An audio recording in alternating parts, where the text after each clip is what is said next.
Alright ladies, what follows is a tip on what to do when you're building as far as testing.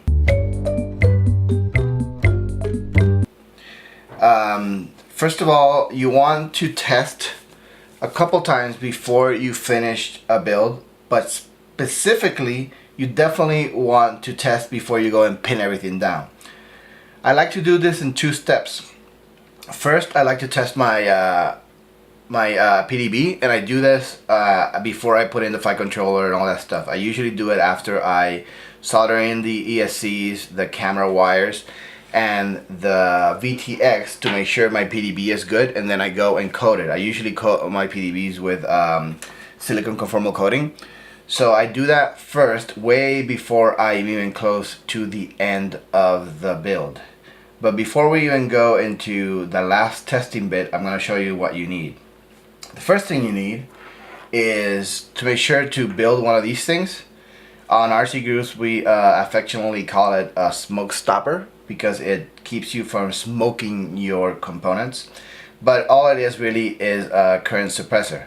All it is a 12 volt automotive light bulb in your positive lead. And what it does is if you have a short anywhere on your system, the current shoots out through the light bulb, burns out on the light bulb instead of burning your components. The light bulb won't burn out, it just burns the extra current. The other thing you need is a 12 volt battery because this thing runs on 12 volt. If you plug in your 4S battery, you will burn the light bulb. Of course, you need your copter, which needs to be not completely finished. It just needs to be wired up. You do this before you go and pin everything down so that you don't have to go back and redo a bunch of things. You need to make sure I haven't plugged in the camera, but here it is, and my VTX. I'll plug it in now. And of course you need an antenna on it. I won't need this one right now. You need your radio, goggle or screen so you can test it. You need your computer, and you need one of these. You need a cup of coffee. You know, I've built probably more than I've ever flown, and one thing I've discovered is I've tried to do this before and it doesn't work. You need a coffee. Oh, that's good. Okay, so let's see where we're gonna start. First of all, we want to. You can do this two different ways. You can configure UFC first with your computer, and it's probably wise to do that now. So this bit goes into your main connection there. Boom. Then we have our receiver, and I still have to bind that. And we need to put our camera, plug it in to make sure it works when we test. And done. Hold on, almost there. Because this is kind of tight in here. Okay, camera's plugged in. Go right there, it doesn't really matter. You just need to make sure I can see through it. Okay, and then the VTX, I'm actually going to plug it in afterwards because I'm going to configure with power first, and I just don't want the extra heat. I'll plug that in when I'm ready to test the VTX. So, first thing we're gonna do, I'm gonna plug in the battery. I haven't configured the VTX, I mean the flight controller yet, simply because I'm getting anxious and I want to get it done. But we're just gonna plug it. Oh, you gotta make sure there's nothing shorting anything out, and I know I checked that already, so here you go.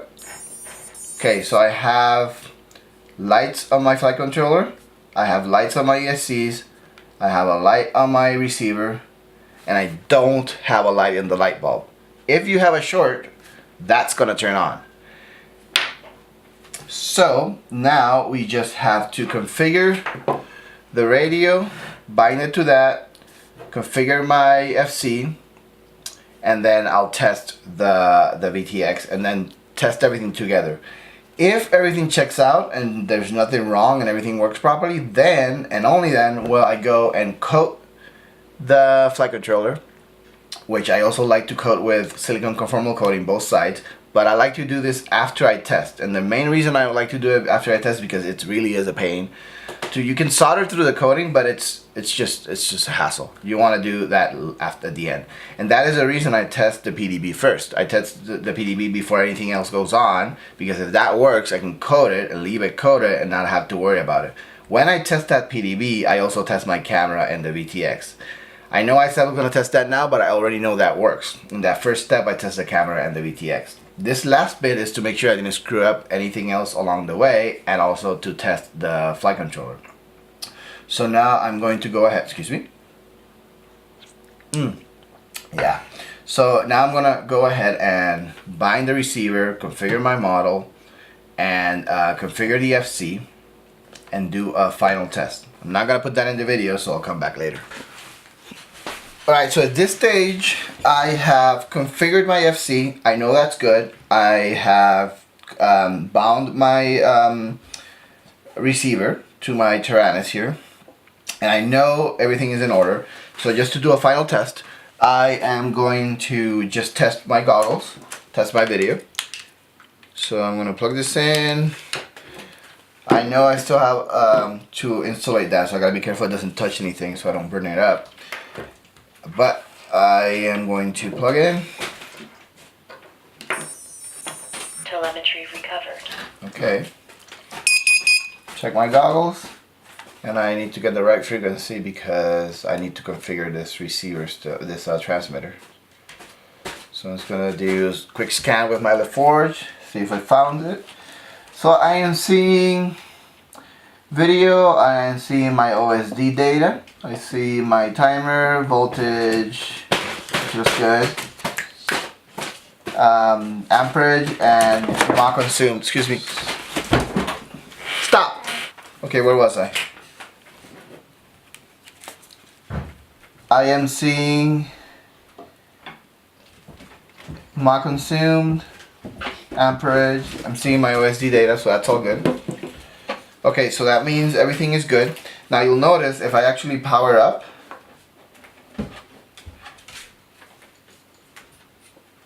make sure nothing's touching. Engine on. And if I actually give it throttle, watch the light.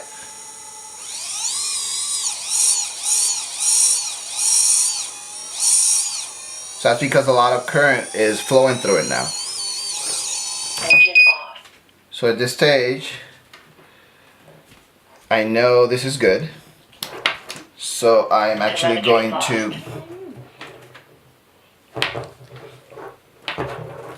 and this tight. Okay, so I'm actually, now that I know it's good and I don't have any shorts, I'm going to do a final test with my 4S battery. Telemetry recovered. And at this point, I wasn't expecting any problems. I was expecting it to work just fine because it should after you test with this. So I don't need that anymore. And we're going to fire it up one more time. Engine on. Engine off. And I know my failsafe is set because I'm using the same model on another KISS Alien. But I'm going to do a quick test just in case. Engine So on. turn it on, turn off my radio.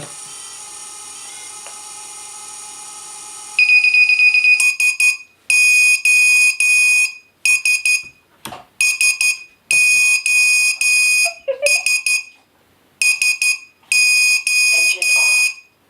Low battery. Battery critical. There we go. So that basically simulates me losing radio link and failsafe.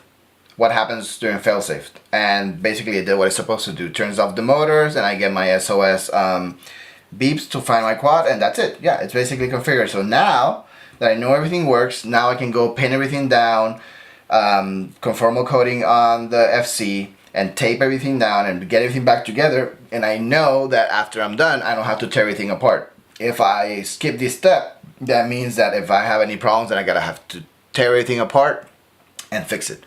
This saves you a lot of time, and trust me, no matter how many of these things you've built, you are going to screw up at some point. So in order to avoid having to redo a bunch of work, it's good to test a couple times during your build.